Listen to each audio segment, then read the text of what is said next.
Let me introduce myself to you. This is who I am. No more, no less.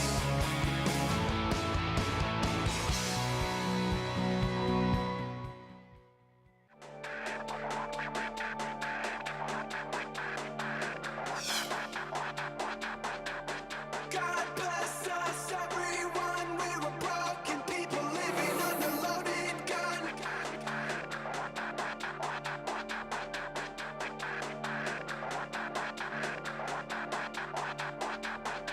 Where oceans bleed into the sky.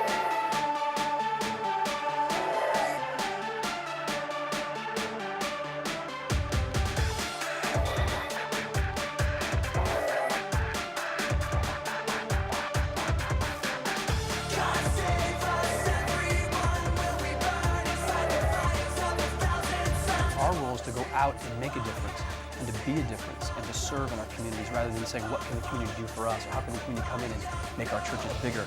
We want to give out. Everyone will be burned inside the fires of a thousand suns. For the sins of our hand, the sins of our tongue, the sins of our father, the sins of our young. Lord, when I close my eyes tonight to sin. Behavioral health is essential to health. Treatment works, people recover, and the prevention also works. Memories in cold and night, where oceans bleed into the sky.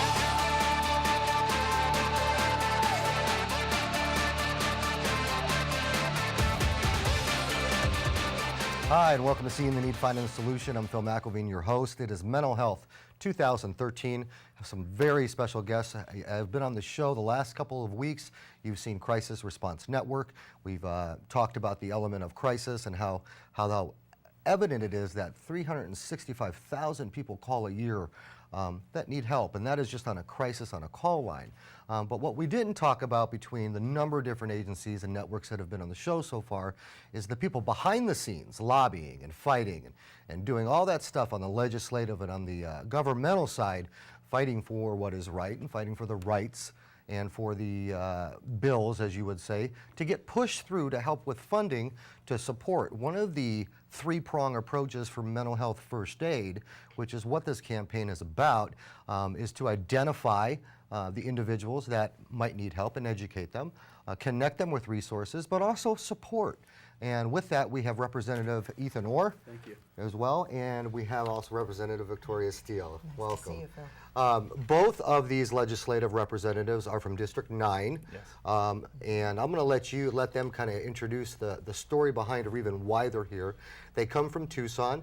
As you know, with the tragedy which happened in Tucson with Ms. Gifford, the element of mental health first aid has never been more prevalent, and the need to educate people with mental health education is now. And that is the bottom line. And with that, I'm going to lead in, first of all, ladies first, Mrs. Steele. Tell us a little bit how you guys came to the point of joining forces to create a bill that would help mental health first aid be given out to the community. Well, we were actually campaigning against each other. Ethan is a Republican, I'm a Democrat, and I just pictured the microphone coming down right here, and in their corners.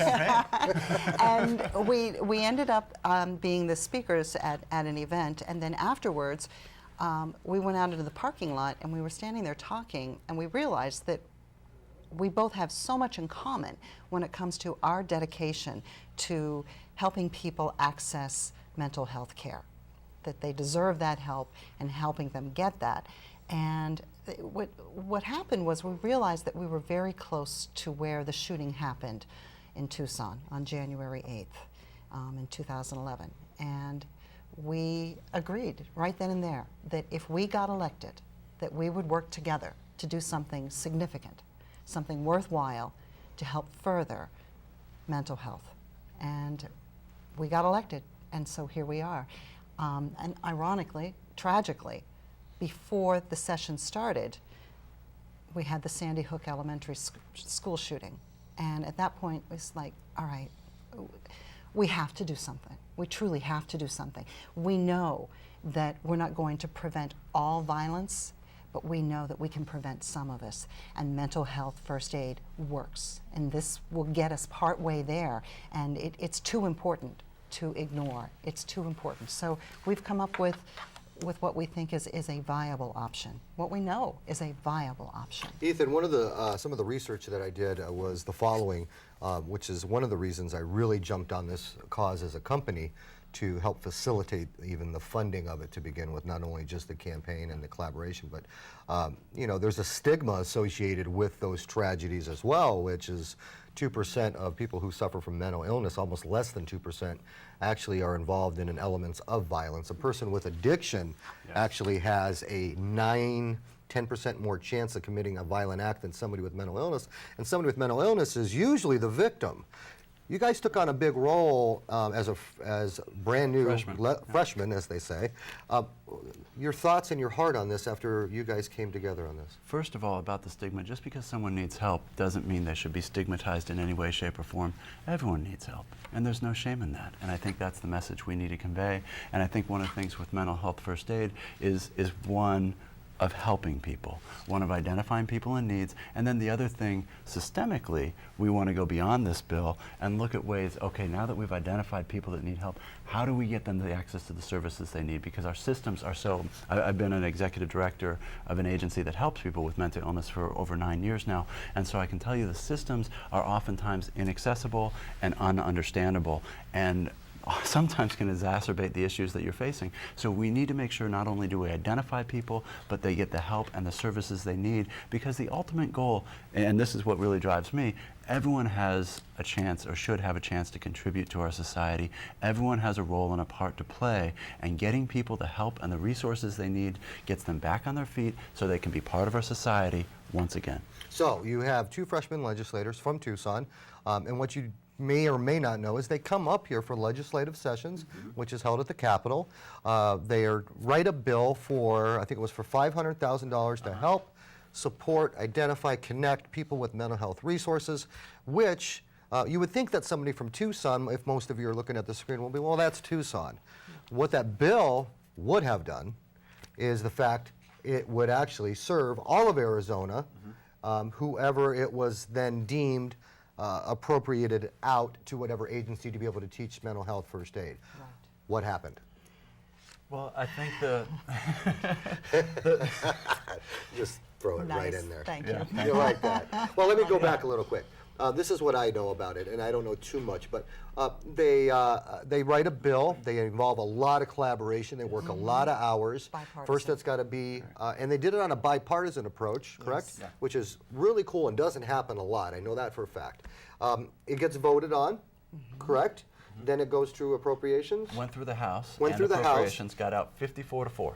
So the House Overwhelming loves it. support. Overwhelming support. Overwhelming support. Bipartisan. Bipartisan. Yep. So from that level, the next step for a bill to be passed, let's educate myself Yes. first.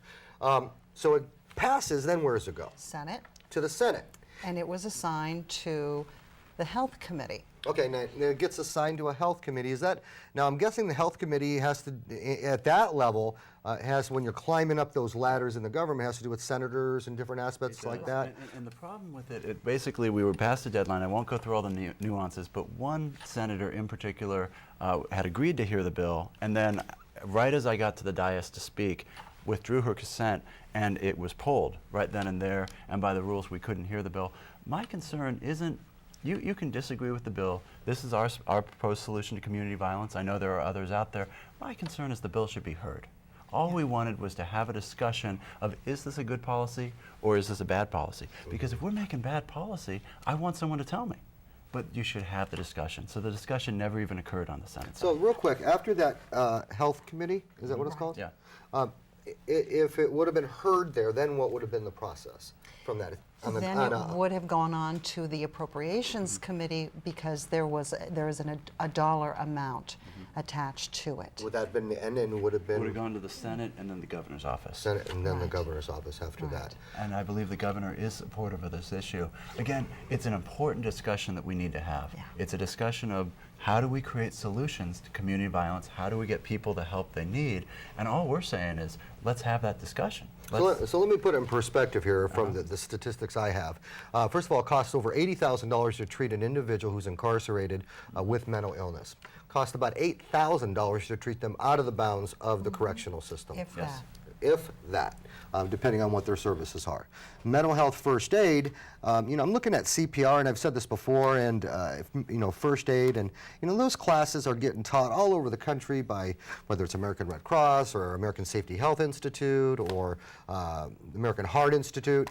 The reality of it is when it comes to mental health first aid and education, you take together that element of education, churches or houses of worship or the faith-based community, the schools, intern programs, colleges, extra credit hours, people that are willing to go out to teach in these areas, civic people, veterans that are coming back looking for work, people that suffer from mental illness. I can tell you from experience, I know doctors, I know lawyers, I know educated people, I know teachers that have been in an element of recovery that could very well teach a course and also produce jobs in the community as well. So my question would be to the viewers that you might want to ask, you might want to call your representatives, you might want to look up the bill. Is there a bill number? How is that identified? Not anymore. It was 2570. It was But I think if people were to call their senators or their representatives and say, we'd really like you to support mental health first aid, we'd like you to have this discussion. And I can tell you the Speaker is very supportive on the House Yes. side. We're actively looking for bills to add this onto. But again, until we can get people on the Senate side to agree to hear this, and until I can get a commitment that it at least go to the Senate floor, other people don't want to add this onto the bill because it could kill their bill. So we've got to get support from the Senate. Probably kill a lot more than that. Yeah. But with that in mind, let me put this in perspective. I look at CPR and first aid. And here's the statistics without an external AED, automatic external defibrillator. For every 10 seconds with CPR that somebody goes without CPR, they lose about 20% chance of regaining consciousness. The reality of it is by teaching CPR, and all of you that are seeing all those counties roll across your screen with that state number, that's where you can also call in and you can get more information and you can find out about what's going on. But the odds of somebody able to regain consciousness greatly increase with education as something as simple as cardiopulmonary resuscitation or mental health or first aid. Can you imagine on a first aid basis of education, which that's why you guys did what you did. Yeah. But can you imagine the element of maybe one person, maybe living longer? I mean, Arizona's got an death rate of 32 years old here for people who suffer from mental illness. It's now up to 1 in 5 adults, not just children. So what I'm really trying to say is if you pick up the phone and just as much as we want you to call the crisis line if you have issues, we want you to pick up those phones if you see issues in other people, but also on the back end when you have people like Victoria and Ethan fighting for those elements of dollars to help out in the community, pick up the phone and call your local representative, call your local senator or whichever one is on your side or the way they look at it. And make a difference. And the one thing that really gets to me is when we have a chance to do something and we don't. So we have phone numbers on the screen. We have counties going across the screen. Ethan, if you had something to say to the community, the one wish you had, representative aside, down at the House aside, I'm talking Ethan Orr, what would you want to get across to the viewers at the camera? One thing that more than anything is what this bill means to our community and what it means to people who have been affected by violence. Republicans and Democrats, when Congresswoman Giffords was shot, not only did it impact her life, but it impacted dozens more who are our friends. And what we saw as we were taking this bill through, it became part of our healing process as a community because people who had never dealt with that issue on such an emotional level were able to remember friends, and it became emotional for me as well because this was my small part to try and make sure that that type of shooting never, ever happens again. And so not only is it important for the people that we're reaching out to, it's important to our community, it's important to prevent community violence, but it's important, I know, for me and for my community towards our healing process. And so it means a lot to Tucson. We'll be back with Victoria, some questions and answers from Ms. Steele as well. We'll be back right after this commercial break. Stay with us. Introduce myself to you.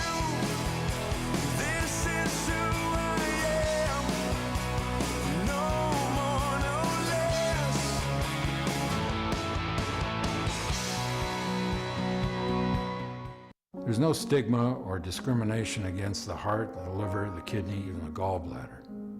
Doesn't even have a job. Yesterday, depression was kept in the dark, And bipolar disorder was your best friend's mother's problem. but the tide is turning. We're stopping the stigma. We're coming out. Our goal is to make the discussion of mental dis-ease cool and trendy. No kidding? Me too. No kidding. Me too. No kidding. Me too. It's time we gave the all-American brain some peace of mind. Native American Connections has been building healthy communities throughout Arizona for nearly 40 years. Our first-class services are designed to help people by improving the quality of their lives. Whether the challenge is substance abuse, mental health, or housing issues, Native American Connections cares. We are here to help. Everyone needs an affordable, safe place to live. Remember us when you are seeking housing opportunities that support your needs. Visit our website at nativeconnections.org, your partner in building healthy communities. I'm not afraid. Yeah. Take a stand. It's been a ride. Everybody. I guess I had to go to that place to get to this one. Now some of you might still be in that place if you're trying to get out. Welcome back to Seeing the Need, Finding the Solution, talking about Mental Health 2013. Here with Ethan Orr, Victoria Steele, representatives from District 9, helping, trying to get bills passed and helping out the community and some education with mental health first aid. We're also here with a guest, Mr. Frank Jesus. How you doing, Frank? And you're with Friendship House as well? Friendship Community Mental Health Center. Friendship Community Medical Health Center. Mental Health Center. Mental Health Center. Okay. Last time before we went on to break, we were talking a little bit, like I usually do with our guests, about if there's one thing that you would want the community to take away, a takeaway point. But Victoria, I'm going to ask you a little different. You know, you've been, I've shared and talked with you on different levels about life, bottom line, where we come from, and some different things. As Victoria, for the person out there who has went through life experience, has gotten to a position where she has some affluence or has a position where she can make a difference, what would you tell the person out there who hasn't yet done anything? That's what I'd like to know. I think this answers your question. When the shootings happened in Sandy Hook, at that point, I started thinking, we have to do something. We have to do something. And I really believe with all my heart, Phil, that if people knew what to do, they would help somebody that was having a problem. You know, we look back at the shootings in Aurora, the shootings at the Sikh temple, the shootings in Tucson, the shootings in Sandy Hook and Newtown. And each time, the perpetrator, the shooter, was believed to have been mentally ill, but had not been diagnosed or had not been receiving treatment. That doesn't mean that it does not equate to, you know, people, violence and mental illness. That's not a fair, you know, connection. But if people knew what to do, they might not have looked the other way. Those things could have been prevented. Mental health treatment is just one piece of it, though. We are going to have to look at other things. But the mental health piece is so important, we can't ignore it. And it breaks my heart, literally breaks my heart, that this bill is struggling so hard at this point, when it's such a common sense thing. It's just, it makes sense. Treatment works. We can help. If we can only prevent one person from dying, it will have been worth it. I had a friend of mine who shot herself in the head less than a year ago in Tucson and died. Beautiful, beautiful, brilliant young woman. And she's gone. And I don't think we realized, you know, the extent of what her pain was. We, in our society today, are much better prepared to help someone who's having a heart attack than someone who's having a panic attack. When somebody's having emotional issues, when somebody's in crisis, if they're thinking of ending their life, and they don't have to be severely mentally ill to be in a mental health crisis, we need to be able to reach out to them. We need to be able, as people, as neighbors, as co-workers, as friends, as teachers, as parents, to say, hey, what's going on? Let me help you. And that's what the mental health first aid training does. And it's one of those things that grows exponentially. So we start helping train people. They go out and they train more people, who go out and train more people. This is just such a common sense thing. But just like CPR and first aid training has become just a normal part, this used to be that CPR involved putting your mouth over a stranger's mouth. We're not even asking you to do that. This is a lot easier than that. So, yeah, this needs to be as common a solution, as common in our vocabulary as first aid and CPR. And I agree. Ironically, I own a CPR company and teach instructors, and also teach as well. And the funny thing is I've always taught no matter what job I was working. And I know how many people I taught in 1 year because we had to keep track. So it is very possible to teach up, train out, and train up. With that, I'm going to introduce Frank. Frank, tell me a little bit about the organization you work for and what kind of clients you service. I work at Friendship Community Mental Health Center, and we've been in the Valley in Phoenix for the last 17, 18 years. And we serve those clients, adults primarily, who are suffering from severe mental illnesses. And we're one of the few providers that provide intensive outpatient care in a mental health setting.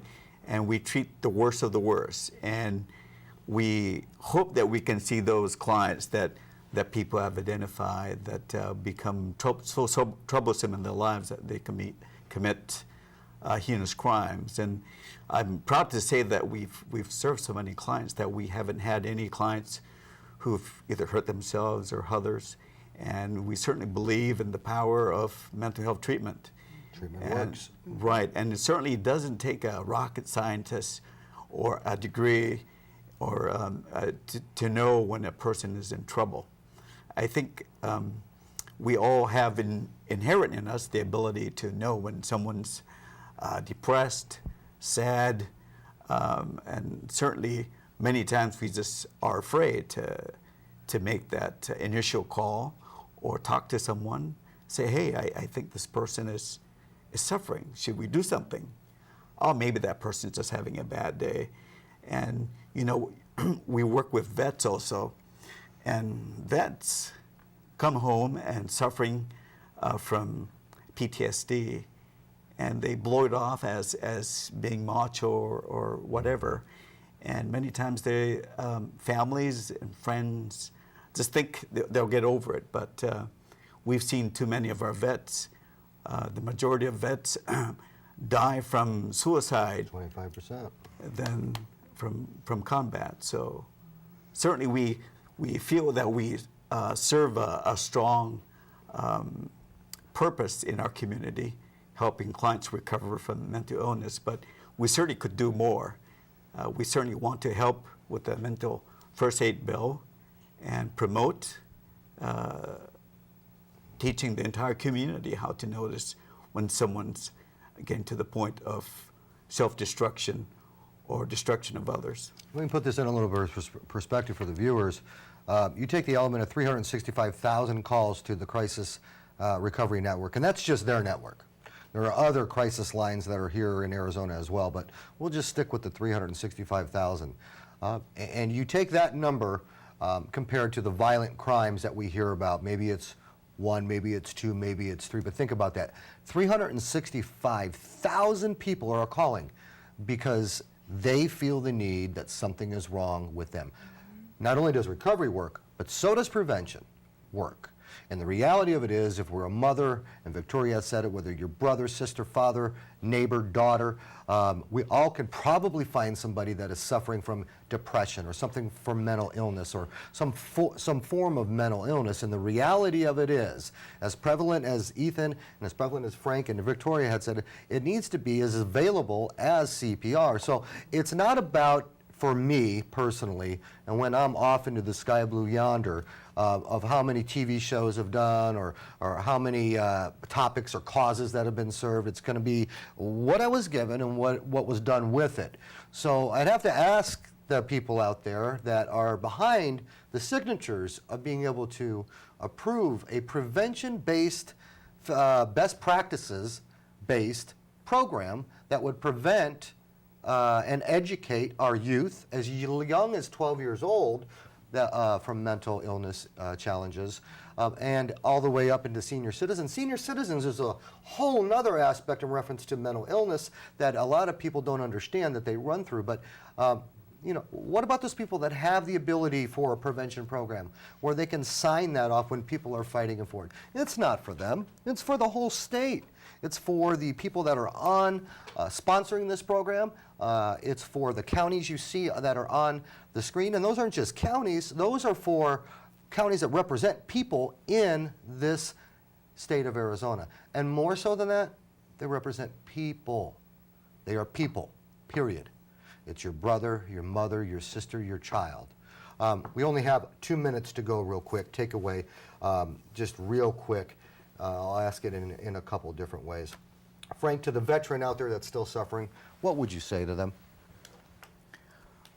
Understand what you're feeling, that what you're feeling is not a strange emotion or unknown, that there are other people just like yourself who are suffering, who are wondering what these feelings are, what these thoughts are they strange, why am I thinking this way?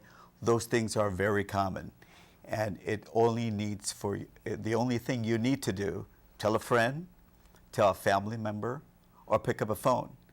There are hundreds and thousands of support centers and organizations that a person can get help. Or sometimes it could be just a family member. But you need to talk about it. You need to share what's happening, the struggles that you have. Victoria, I'll ask both of you, and neither one of you can answer since we're almost out of time. If somebody wants to get behind and help you facilitate this, where could they call? What can they do? Well, I think that our number is on the screen. Okay. What I would suggest is that you call your own representative. Call your own representative and let them know that you believe mental health is a very good thing, that we need to have mental health first aid, that it's going to work. If they hear it from you, they'll listen. If they hear it from us, they might listen. Ethan, One thing, yeah. We're out of time real quick. Sorry to say that. We'll Okay. bring you back on another show. But thank you very much Thank for you. coming on. Thank you, Victoria, Phil. for coming on and taking the My time out of pleasure. your busy schedule. Frank, Thank we're not done with this subject, and we'll be running this for weeks to go. My name is Phil McIlveen.